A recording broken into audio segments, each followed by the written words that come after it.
Hello, student of class 5. I hope everybody is fine out there at home. So today we are going to start with the next chapter, that is chapter 4, major landforms. Clear? So this major landforms, we are talking about different landforms, that is a mountain, plateaus, plain, deserts. Then we have to already understand about the rivers. So these are different landforms. Clear? So first we are going to start with the introduction. Now here it has been said that earth is made up of land and water. We all know that earth is made up of land and water.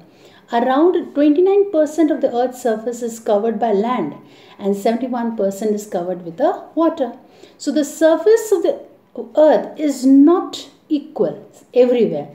Some parts are flat and level while others are raised.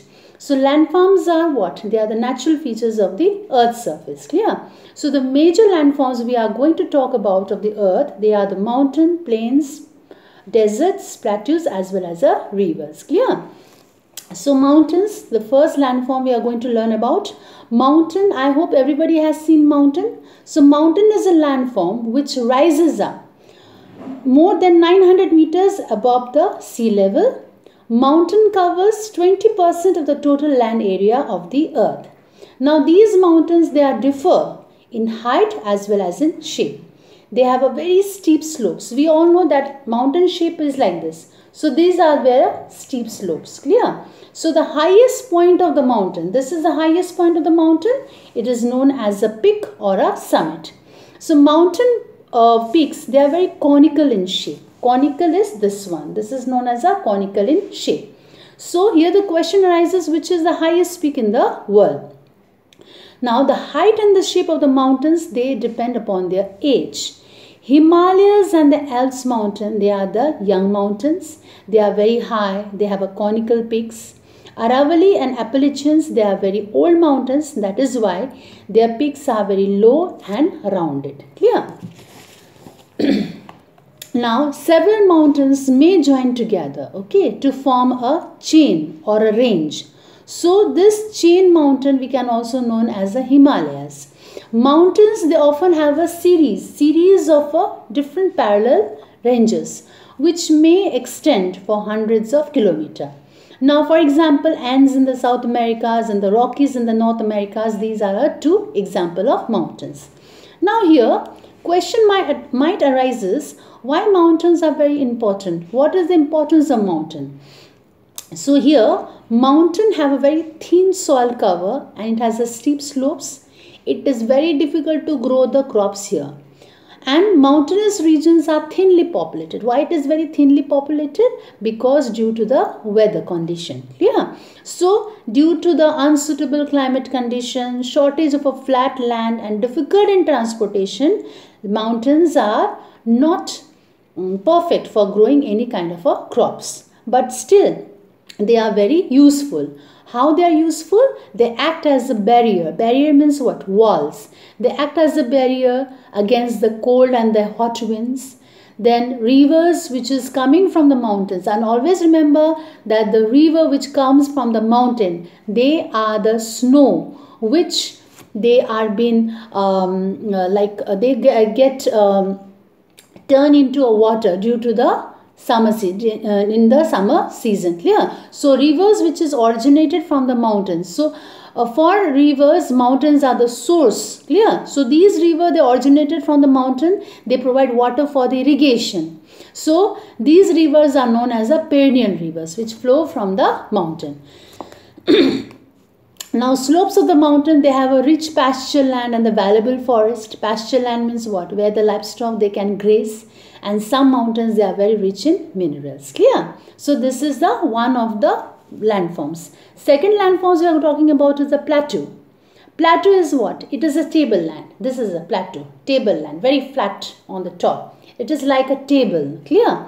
So a plateau or a tableland is a highland with a flat top, very flat top.